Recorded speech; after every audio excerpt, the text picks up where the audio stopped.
পূর্ব মেদিনীপুর জেলার দক্ষিণ কাথি বিধানসভা কেন্দ্রের রাষ্ট্রবাদী ফেসবুক ইউজার সংগঠনের পক্ষ থেকে কাথি ১ নম্বর ব্লকের হইপুর গ্রাম পঞ্চায়েতের ৭ মাইল বাজারে বিক্ষোভ কর্মসূচি পালিত হয়।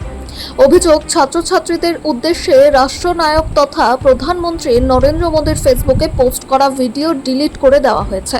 প্রকৃত তদন্ত এবং এই ডিলিটকারীদের বিরুদ্ধে কঠোর শাস্তির ব্যবস্থা গ্রহণের দাবিতে এই বিক্ষোভ হয়।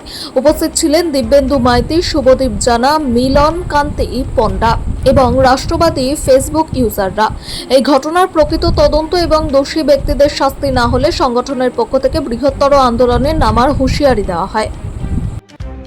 আমরা রাষ্ট্রবাদী ফেসবুক ইউজার পক্ষ থেকে আমাদের প্রধানমন্ত্রী, যশস্বী প্রধানমন্ত্রী নরেন্দ্র দামোদর মোদীজির যে ফেসবুকে যে টুইট করেছিল বা ভিডিও বার্তা দিয়েছিল, সেই বার্তা ফেসবুক ডিলিট করেছে। তারই বিরুদ্ধে, তারই প্রতিবাদ স্বরূপ আমরা জাতীয় পতাকা নিয়ে সাধারণ মানুষদের সঙ্গে নিয়ে সামনের বাজারে একটা প্রতিবাদ মিছিল করেছি, যে এর দৃষ্টান্তমূলক যেন সাজা হয়। ওনার কেন করেছে আমাদের দেশের প্রধানমন্ত্রীকে অপমান, তারই প্রতিবাদে আমরা এই কর্মসূচিটা গ্রহণ করেছি। আমাদের দেশের যশস্বী প্রধানমন্ত্রী, উনি শুধু আমাদের দেশের প্রধানমন্ত্রী নয়, আপনি তো পুরো বিশ্ববাসীর বিশ্ববরেণ্য লোকপ্রিয় নেতা, সর্ববৃহৎ পপুলারিটি অর্জনকারী বিশ্ববরেণ্য লোকপ্রিয় নেতা। ওনার অসম্মান করা মানে ভারতীয়দের ১৪০ কোটি ভারতীয়দের ভাবাবেগকে আঘাত করা। উনি ছাত্রদের উদ্দেশ্যে, যুব সমাজের উদ্দেশ্যে 3টি ভিডিও আপলোড করেছিলেন।